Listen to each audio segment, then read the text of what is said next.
Thank you. We've already talked about some of the mega trends that are shaping talent today, from AI disruption, shifting employee expectations, 5 to 6 generations working side by side in the workforce. And we really want to unpack how companies are adapting their people strategies to take advantage of all these changes and still drive inclusion at the forefront to meet the business needs, as has already been discussed. It's no longer de rigueur to just talk about the social side, but what can we do to ensure it's a driver for performance, and we're meeting our OKRs, and we're doing what it matters to make those real imperative decisions. And I'd like to start with you, Deshawn. Let's begin. As you know, culture is both a stabilizer and a growth driver. And you represent a company that's perennially is really marked for having a great company culture.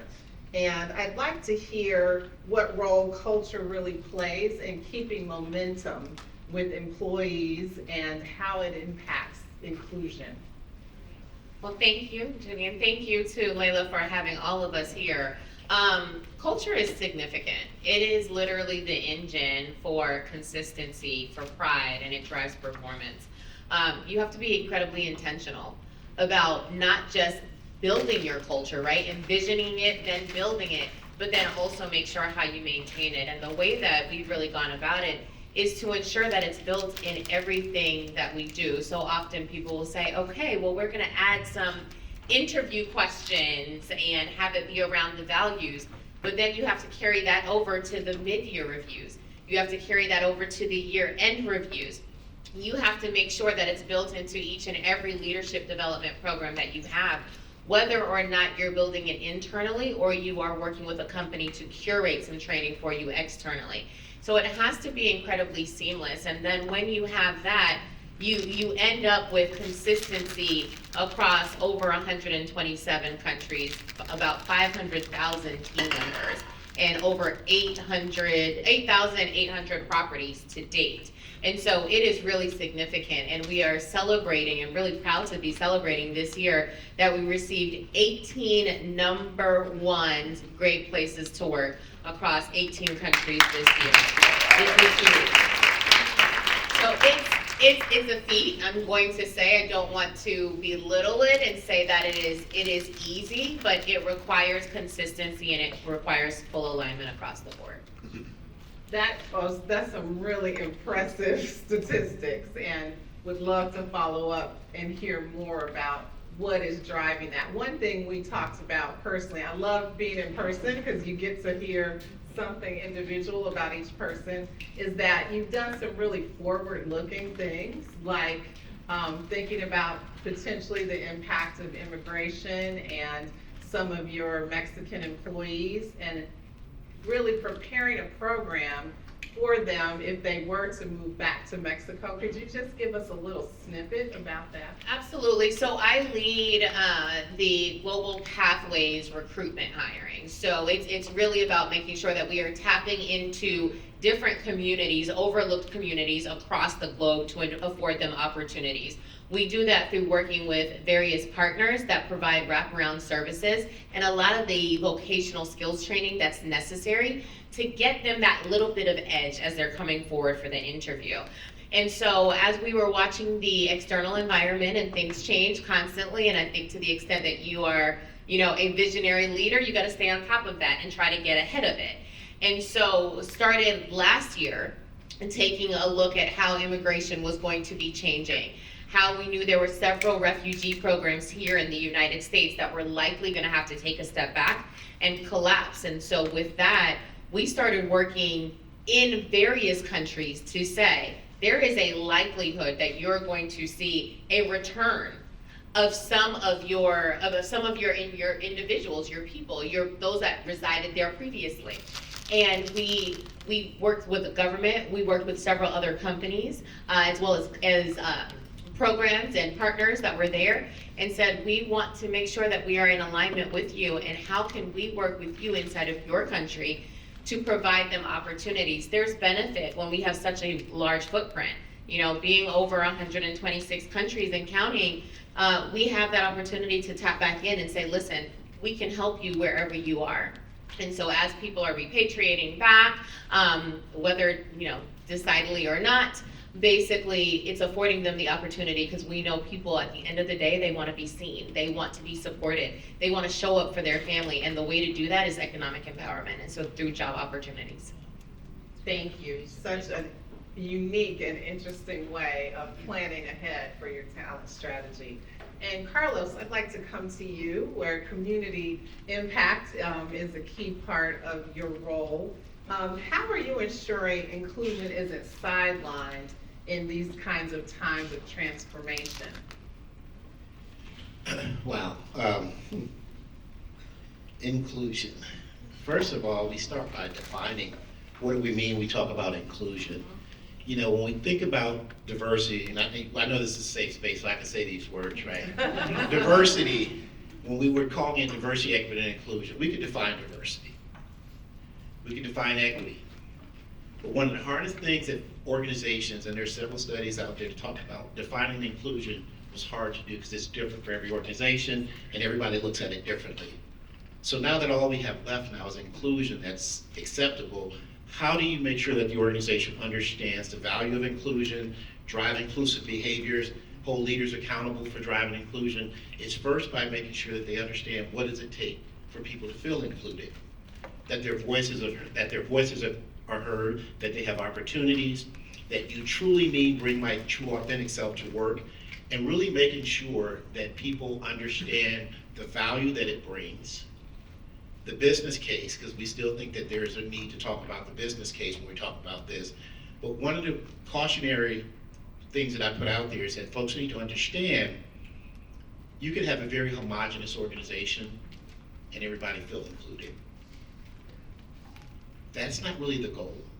We still want to diversify our workforce because there's value in differences. We need to make sure that our leaders understand those differences, they respect and honor those differences, and see the value that those differences bring to their workforce. So for me, how do we do that? One is, was kind of self-sufficient here to say that we keep this role in the C-suite and that it's not embedded into something else. A lot of organizations made a change. They took this role out of the C-suite, they put it under HR, they put it further down in the organization. I said that if we are serious about this, then we're going to keep it focused, we're going to keep it at the table, and we're going to keep it reporting to the CEO. And that is one of the things that I asked my leader when all of these changes started to happen. And they were adamant about the fact that this is something that we had to do as an organization. We've seen the results over the years, and we weren't going to look back now. So that's one of the ways. And is being in the community impact space, are there data points or metrics that make it easier for you to communicate to leaders about this importance? Because health obviously has some different outcomes for different communities. So absolutely, when you think about our organization, we are the largest employer in Michigan now, Corewell Health. We have over 68,000 employees, heading towards 70,000. We're the largest integrated health system in the Midwest. So the folks that do business with us, and we're not for profit. We're a $15.5 billion organization. If we were a for-profit, we'd be a Fortune 200 company. So we know that our business and our existence is really incumbent upon us understanding the communities, providing services for the community, and the community is extremely diverse, and they all have different needs. So just like if we're an organization that's a retail organization selling product, you need to understand the community. We're providing care to all of these different communities, and we need to understand the differences, their cultural differences, their religious differences, how they seek out care, and be able to provide that care. And so the community is extremely important to us because without the community, we don't exist. And if we talk about erasing gaps in outcomes, we have to understand where those gaps are coming from, what are those social determinants of health that leads to these different outcomes, and then provide those services across all of the state of Michigan and beyond, because we are now moving outside of the state of Michigan. And so our obligation is really to the community, understanding, recognizing, and providing those services. I think it's so important that it's apparent in the kind of work that you support, that you know the people you serve are not a monolith. They have different needs, different outcomes. Patients have different outcomes, and some of it is based on identity. And yet, we are hearing a counter narrative that we somehow need to do everything the same to serve people in the same exact way. I'd like to come to you and Donica. We connected on Challenge last night because we both said we weren't sure what whimsical dressing meant for the gala, and we each did our own interpretation. I will say she wore a beautiful tiara. Yes. But I'd really like to hear from you what you see as one of the biggest talent challenges that your organization is facing today. Thank you, Judy. Really nice to be here with everyone today. Just one challenge, right? There's the geopolitical climate, there's the actual climate, there's this uncertainty that is just in the air, and overall business operations and overall resilience and being able to stand up to that uncertainty is really challenging. But what I would like to focus on, and I think it was really pertinent that Bhushan started us off on this topic, and actually Luke and Christian picked it up, is skills. And really, the half-life of skills is collapsing as we think about our job architecture changing more slowly. So what do I mean by that? Skills are advancing at a tremendous rate, and the ability for a talent organization to be able to cultivate a plan to develop those skills is not accelerating at the same pace. So it means that we really have to think in an agile way about how do we continue to develop at the edge. So I'll talk a bit about my organization. I am the Senior Director and Global Head of Talent and Inclusion and Employer Branding at Aptiv. Also Head of Early Careers, so a long title, I would say, overall talent management. And actually in my role in this coming year, I'm going to pick up our learning and skills capability function. So I guess the reward for, go to work is more work. But our organization itself is a global organization in over 50 countries with over 200,000 employees. And we are a technology and manufacturing organization, so that skill set is quite different. And we are focused, thank you. We are focused on automation and technological development, primarily in the automobile sector, but also in other adjacent markets like telecom, air defense, healthcare, medical devices. So a lot of places where software meets hardware. And we really focus on edge AI, which is where AI makes that inference at a locally developed source like a node or a wiring harness. Our products are in 1 in every 3 vehicles in the world. So the skills that are needed to meet the demand of the market is tremendous, and the ways in which that skill set evolves is really challenging. So one of the things and one of the ways in which we think about that is how do we leverage our culture as well as our infrastructure to help advance skill sets as roles shift, and then how do we think about those transferable skills? So a couple things that I think are really helpful to think about it from a really practical lens is having a really strong living skills taxonomy, which means having a way to actually categorize what skills you have in your organization, verify that through the level of expertise of the individuals in your organization, and then verify that again with their leaders to ensure that that skill set truly is what they have suggested that they hope that they have, right? And then being able to tag those skills to job architectures, but also to roles where those transferable skills are going to be important. We do that through internal mobility boards that are really empowered by AI. And we also think about then how do you develop those skills at scale? So having a learning platform and a learning curriculum that will enable and democratize learning across the organization so that anyone and everyone can access an opportunity to grow their skills is critical when we think about how do we enable the transformation of the workforce. Because the other piece of this is the manufacturing aspect. In addition to the software development aspect, the manufacturing changes, right? And the needs for manufacturing will definitely change over time. So being able to continue to advance that workforce and continue to enable them in the workplace is critical. So having that access to learning is really key for us as an organization. I love how you connected the need to not only focus on that job architecture, but even have it mapped into learning and development, for example, so that people are able to access and really have this democratization of roles as people are more aware of their skills.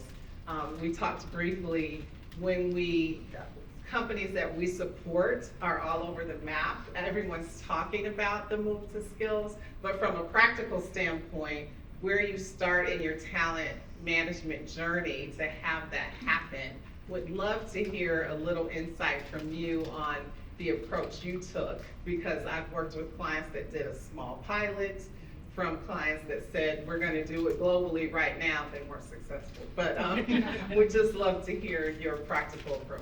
Sure, so we leverage subject matter experts throughout our organization. So we think about our core functions, and we've identified leaders in the organization who really have that agile skill set, right? No matter what their function is, and they have that education background to be able to identify, these are the skills we foresee as a need for this function.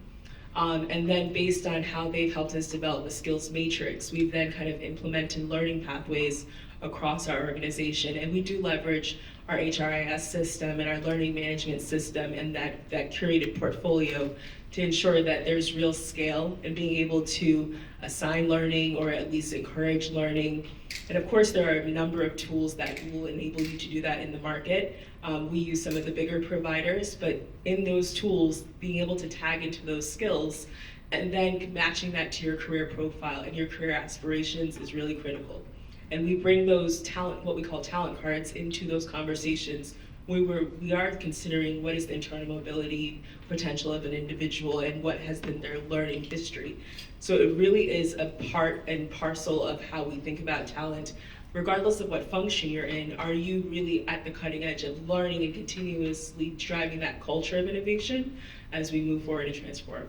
I think that's so important. I have a live client right now, and one of their blockers that they've identified is hiring managers being open to that, being willing to move from the STAR method, and you have to have done this previous role and done it for this number of years in this particular industry for me really to feel comfortable. And what we're hoping as many leaders in this space is to open up pathways and to have these talent pipelines really be fueled by people that have the ability to do something and the skill to do it, whether they have those milestones checked or those certifications. And I love how you have this comprehensive approach that you're taking to see that that is really happening in your organization. If I could add a bit of a joke to that, there is a leader in our organization that was talking about another organization's job description, and it required some AI work, and I think the job description said something like at least 10 years of experience. And the leader was just like, this didn't exist 10 years ago, so I don't even have that level of experience. So just being really, I think someone said it back there, human, right? And using common sense and really applying the principles of talent to this new space is critical, and being able to create the pathway, right? Create the opportunity, because we talked about engagement as well, and people, especially in our workforce, are not blind to the transition. They want to be a part of supporting that transition. So being able to substantiate, of course, we're not going to put someone into a regulated role that they don't have the skill set for, but being able to create a pathway to get there is really important. Thank you for that. Kathleen, I'd like to come to you and we learned a lot about each other because we shared an Uber home last night. But being part of a very large, complex organization with a really wide footprint has given you some really interesting global perspective. And I'd like to ask you how you are able to effectively engage senior leaders and have them see the business benefit and the why of staying involved in inclusion. Absolutely. Well, thank you so much for that question. It's a pleasure to be here. I've had the opportunity at BP to serve in various roles, from external and community affairs to strategic relationships and initiatives, and then also in my last role as education and employability. So it's given me an opportunity to work with a lot of different leaders within the organization and see their perspective on HR, on talent, on innovation, and also on DE&I and inclusivity. So I think really getting to understand that was giving me a very specific lens.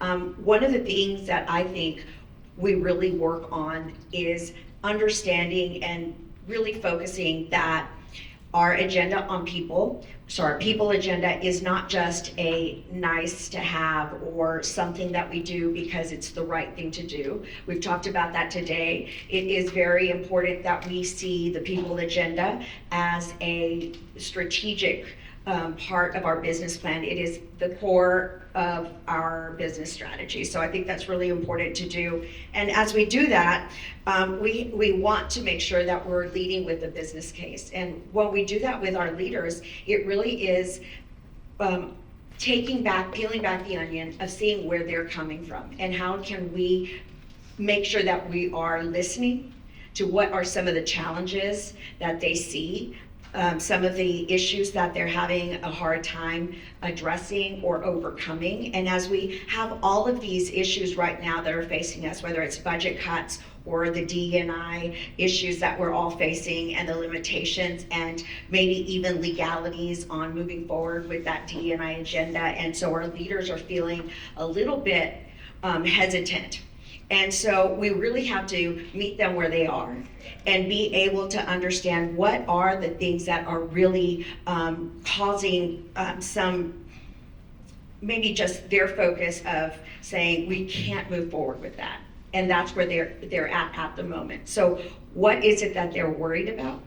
And then also being able to, like I said, meet them where they are and uncover that, and then address those specific challenges. And how you can do that is, first of all, you need to understand where they are on their journey. Are they living? Do they really understand what they're selling externally in regards to DE&I? Do they value that? Are they there, or are they just, saying that, right?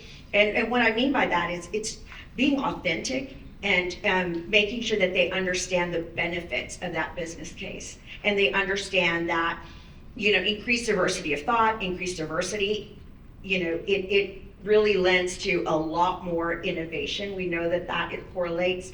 And so are they understanding where the opportunities are? And then I think that another thing that we've done is how do you make sure that leaders are growing in that space?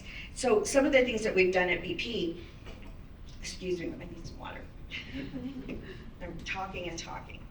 Some of the things that we've done, thank you so much. Some of the things that we've done at BP is make sure that we are working with leaders to be more involved in the communities.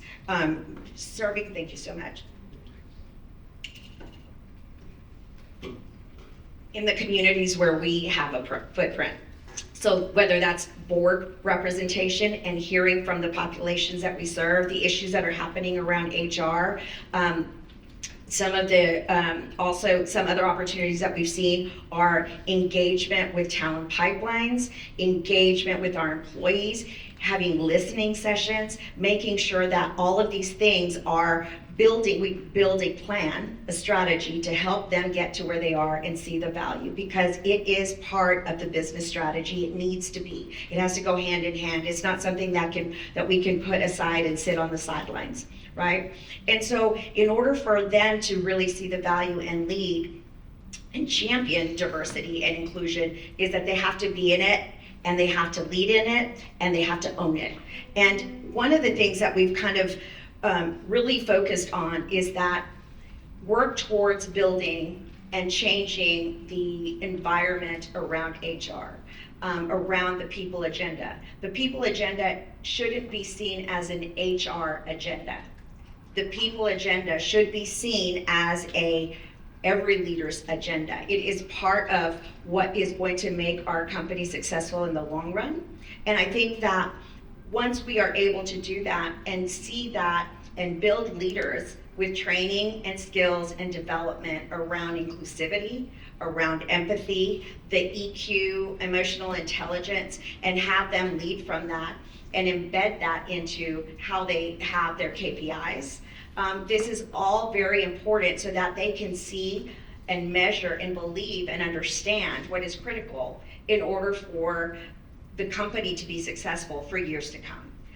And I think that, so it depends on where you are in your journey, but I do think that as HR leaders, we need to be bold and courageous and ask some very difficult questions, but we also need to listen to some of the issues that are holding people back and making sure that we are working towards finding solutions and being able to move past some of those barriers that people initially just put up automatically, because there are ways to get around maybe some challenges. And I think that's where you have to get started, and it has to be real. It has to come from you, it has to be real. We've got to ask some tough questions. We've got to be able to peel back that onion and work with our leaders to make sure that we are working together hand in hand. I think that's so important, that listening carefully and being willing to hear what could be holding people back. I had my own object lesson in that early this morning, had a board level discussion about something diversity and inclusion related, and I just sense there's so much fear right now because so many don't want to be, you don't want to put your organization at risk. You want to stay committed, you're working to do all that you can, and yet you have to manage the real commercial aspects of being in business and not wanting to put your company and wave the flag like, come over here and get us, because we're so committed to what you don't like right now. We said this is Chatham House rules in here, so it stays. And you have said, Kathleen, that it's important to listen, and I think understanding, not just looking at employee opinion surveys, but hearing from your leaders. We talked last night about what is it that are their fears? What's holding them back? Why are they feeling it's difficult to be committed, so that you understand the issues and you can therefore start to give them those communication tracks where they don't feel as comfortable, so they're not just out here feeling like they're talking about geometry and algebra and calculus and they don't know what to say. Because that's when people pull back and just go, let's stay under the radar right now. But I could keep going because I loved meeting all of you so much and talking to you. But would love to hear if there are any questions in the audience for our panelists. I see I'm getting the eye on time, so yes. So I work for a British company, but we have big operations in the US. We're a federal contractor. So given the directive from the administration, we have to balance being in two major markets, UK and US. Yep. Different dynamics, but we need one approach. And it's one thing to change the wording and the framing, which we've all had to do and assess. We've had to look at every asset, external, internal, and how do we describe our DE&I efforts, right? And again, it goes to inclusivity and belonging, etc. But our employees are watching, and there's a reason why they join many of our companies. So you can't just, we're not taking a 180, but we have to be mindful of how we frame this, particularly as a federal contractor, and you don't want to become a target. So I'd love, the panel just to, any reflections, particularly as a global organization and not just operating in America, but now you need one voice globally in how you're approaching this very important arena. Go ahead. Yeah. Oh, Carlos? I'm happy Completely to go ahead. Well, I was gonna say, so, yeah, all right, I think there's a lot of passion around this, right? We got answers. Yeah, we got answers. So, prior to where I'm at now, I was in a global organization, 17 countries. Yeah. And so we tried to level set our strategy around something that was unique to both areas. Yeah. Now, we had a universal approach, but it was locally executed, right? And one thing that we said is we want to make sure that everybody is treated with dignity and respect. Yeah. Everybody has the opportunities that we need, and those things were those we could peanut butter spread those across. How we got there was a little different. right? You know, I want to go back to something that you said, that Kathleen talked about, and that's this whole notion of fear and people running from it. When we polled a number of the leaders, they don't even know what they were afraid of. They were just told, this is bad, so let's go. And so they just immediately, some of them made the decision to just run and retreat. But we started educating them on the levels of risk that were associated with this, and said, these things, we can't do anymore. We just gotta stop. These things down here that's essential to the business, that drive our bottom line, that drive our employee engagement, that allow us to recruit talent and bring people on board, and do all the things that got us to where we are today, we're not changing those. Because you can't, no matter how hard you try to prove that we've done anything illegal. Now, we didn't want a target on our back, so we weren't gonna be stupid about it. But we were true to our values, our vision, and our mission, and we stayed true to that. Changed the name. My title's so long now, it's not even worth talking about. But at the end of the day, the work and the mission and what we're trying to accomplish. And I don't know, you may, if you want to speak about the ELC, and that company, I won't bring their name, that just done some amazing things, diversify their leadership, diversify their field leadership. Stock is all through the roof. I mean, Missed you all there last week, it sounds like. Oh, yeah. We were Yeah. definitely there. I can't completely echo all of these words, but the example that he was talking about is, they're based in North Carolina. And basically, they've just been incredibly intentional about going out and identifying talent. And the way that they did that was they stopped just leveraging the same talent pools and sources that they had previously, and they casted much wider nets. And for that, they have had a lot of change, a lot of turnover in their leadership. But when you take a look at literally there's nothing homogenous about it today.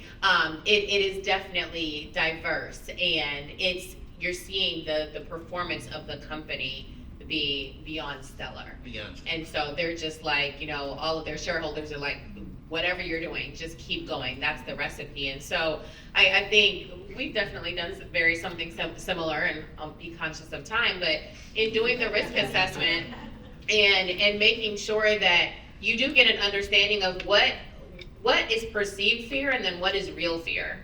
And allow those conversations to drive some of the decision making that's being done. Of course, I think many of us are with companies that have federal contracts, and so we have to evolve. But if you were strategic on the front end, or you have the time to go back and now make the appropriate changes, if you embed the principles and the lessons, and it's not a flavor of the month, this is not a program that's supposed to be going away. There was a lot of activity in 2020 and 2021, a lot of commitment with no strategy underneath it.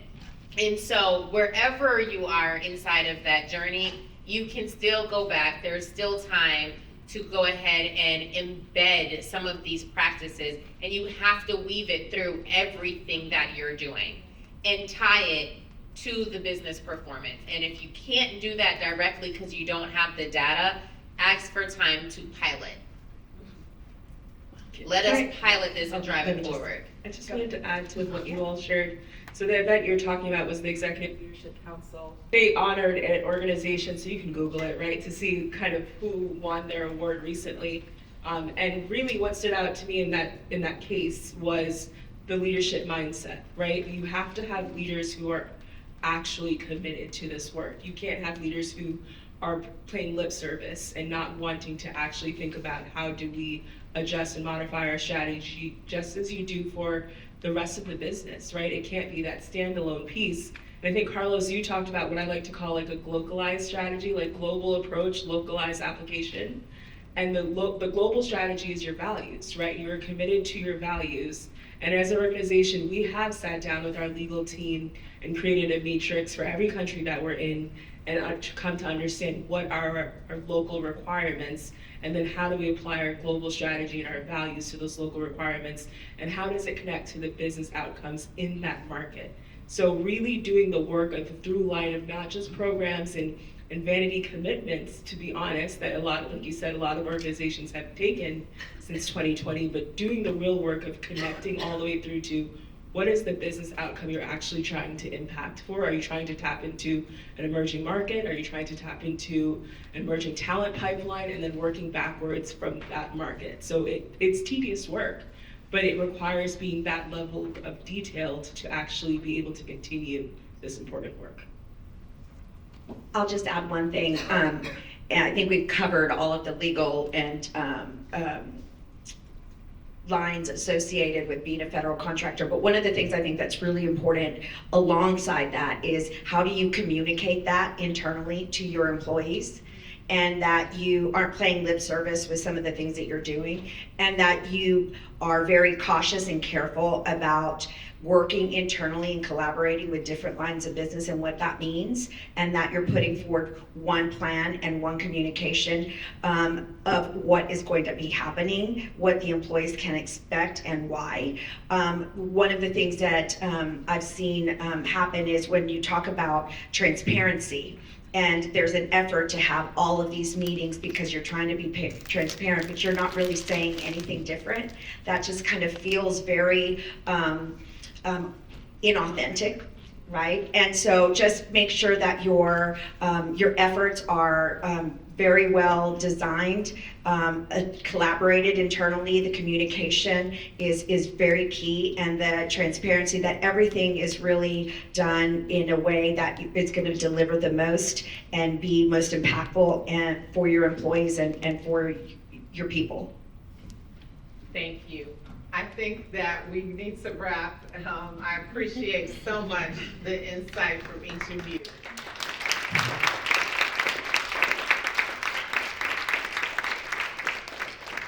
I heard a through line of authenticity and transparency, and we've all made mistakes in talking to each of you personally and empowering our organizations, but being that authentic voice and often using the position that you have that's connected out in the broader industry and bringing that insight in to equip your leaders. Because often when I see mistakes made, and we talked about some of the mistakes each of our organizations make, it's because they don't have that full picture. So not letting our voices be dampened, but making sure that we're providing that insight so that we can keep our organizations empowered with the data that really is existing. So thank you all so much. Really appreciate it.